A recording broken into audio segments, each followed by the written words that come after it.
attraversare la natura più selvaggia dell'Alaska a bordo di un treno panoramico e poi addentrarsi a piedi tra i canyon del Denali. Oggi andiamo in uno dei posti più spettacolari del pianeta, da Anchorage al Savage River.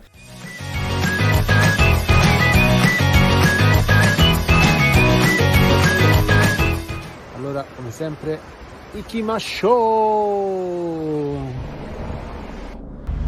Paio gozaimasu, buongiorno a tutti. Oggi in treno andiamo al Denali.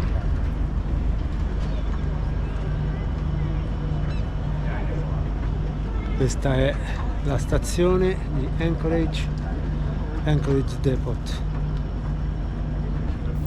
Oggi percorreremo circa 380 km da Anchorage fino all'ingresso del Denali, attraversando foreste, fiumi, montagne e paesaggi che sembrano non finire mai. Vale davvero la pena scegliere il treno invece dell'auto? Scopriamolo insieme!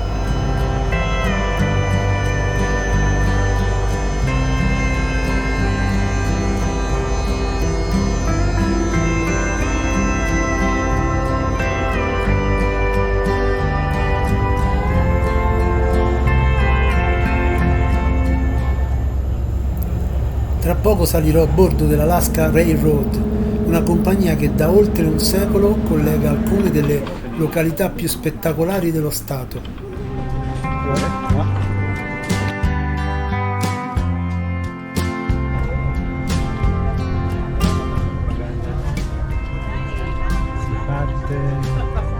Le locomotive diesel sono progettate per affrontare un ambiente difficile, con lunghi inverni, neve abbondante e temperature estreme. I vagoni panoramici sono invece pensati per un motivo molto semplice. Qui il vero protagonista del viaggio è il paesaggio. Le grandi finestre permettono di osservare l'Alaska praticamente senza ostacoli. Una volta saliti l'ambiente è sorprendentemente confortevole. I sedili sono spaziosi e le finestre accompagnano il panorama per tutta la durata del viaggio.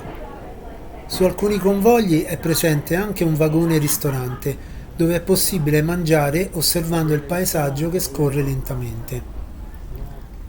Qui il viaggio non è semplicemente un modo per spostarsi, è parte integrante dell'esperienza. In pochi minuti gli edifici scompaiono e vengono sostituiti da boschi, corsi d'acqua e vaste aree selvagge. È impressionante quanto rapidamente la natura riprenda il controllo del territorio. L'Alaska è enorme, ma soprattutto è poco abitata. Per lunghi tratti il treno attraversa luoghi dove non si vedono città né strade importanti.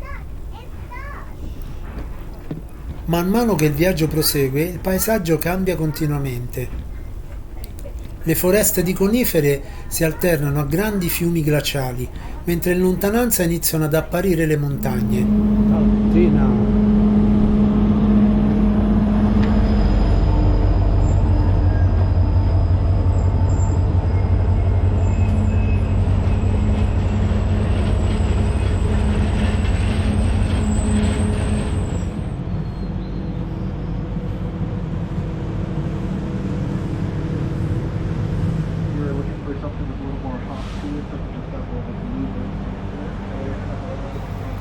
In molte zone i binari seguono il corso dei fiumi, offrendo panorami sempre diversi.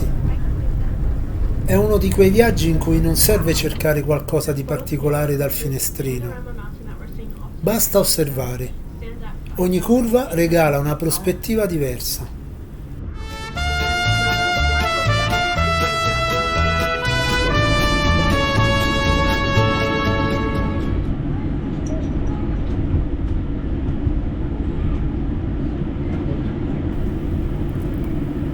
Oggi siamo abituati all'alta velocità.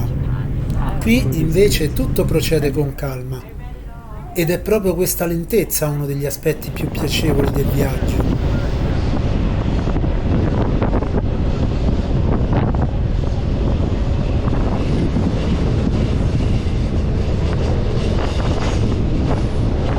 Non c'è fretta, si ha il tempo di guardare il paesaggio, fotografarlo, oppure semplicemente lasciarsi trasportare dal ritmo regolare delle rotaie.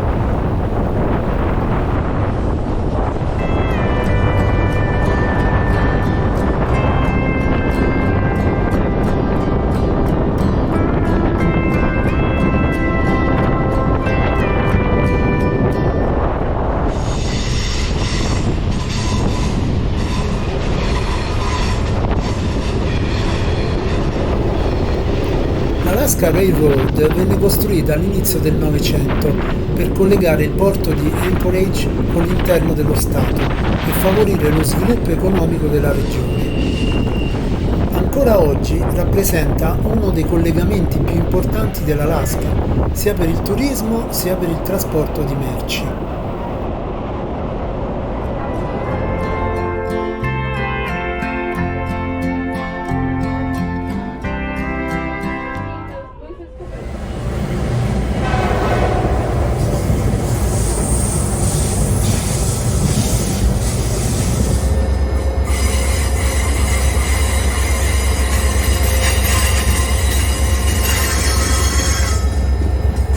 Per molti visitatori è anche uno dei modi più spettacolari per raggiungere il Denali.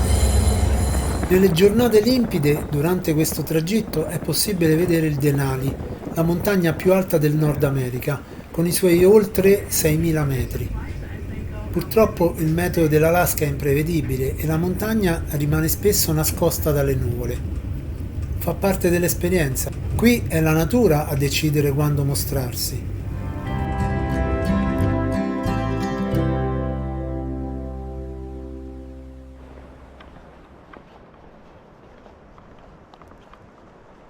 Parco Nazionale del Denali. Ohio gozaimasu, buongiorno a tutti, siamo qui a Savage River e adesso esploreremo un po' la zona. Siamo arrivati tardi perché comunque è appena arrivato nel Parco Nazionale del Denali con il treno. E allora, come sempre, Ikimasho!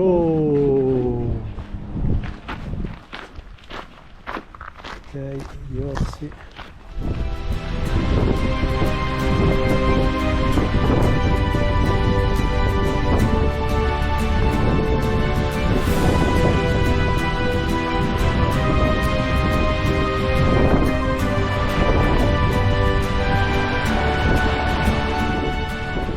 Mi inoltro per il sentiero e man mano mi immergo nella natura. Più mi allontano dall'ingresso, più le persone diminuiscono e la pace si diffonde. Il sentiero costeggia il fiume Savage. Fiori alpini decorano la gola dell'acqua.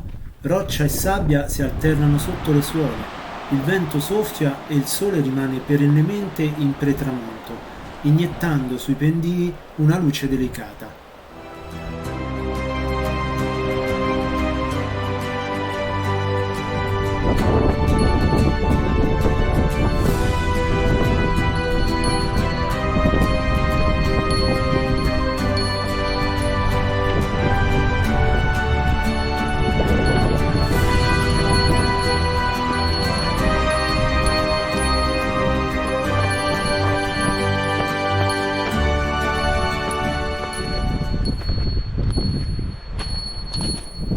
Qui solo pace. Vado avanti e mi ritrovo in una beata solitudine, ora circondato solo da madre natura. Austera, bellissima, è come se mi guardasse col ciglio all'insù, severa e bonaria insieme, un po' come era mia nonna. Il fiume è prima vicino, poi lontano, giù, in basso. Sempre più violento, ma sarà anche l'intensità del vento che, girato a una parete, è diventato davvero pericoloso.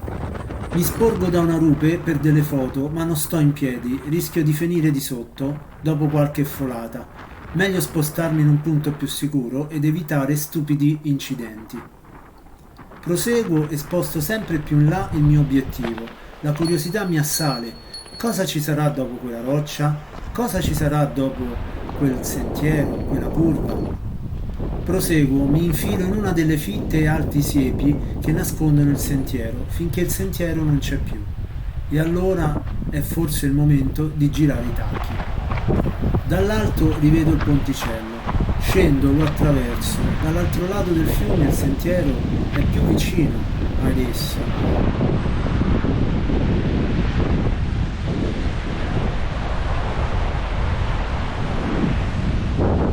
E una marmotta esce improvvisamente allo scoperto e si mette a giocare vicino a me. La natura, che meraviglia!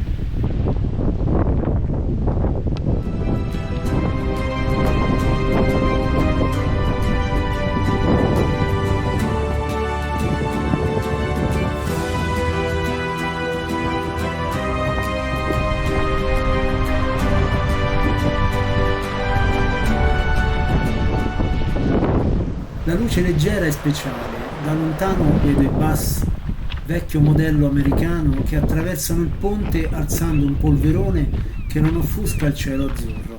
Sembra un film. Attraverso anch'io il ponte e mi porto alla fermata dell'autobus, dove puntuale riparte alle 8:30 di sera per il Visitor Center.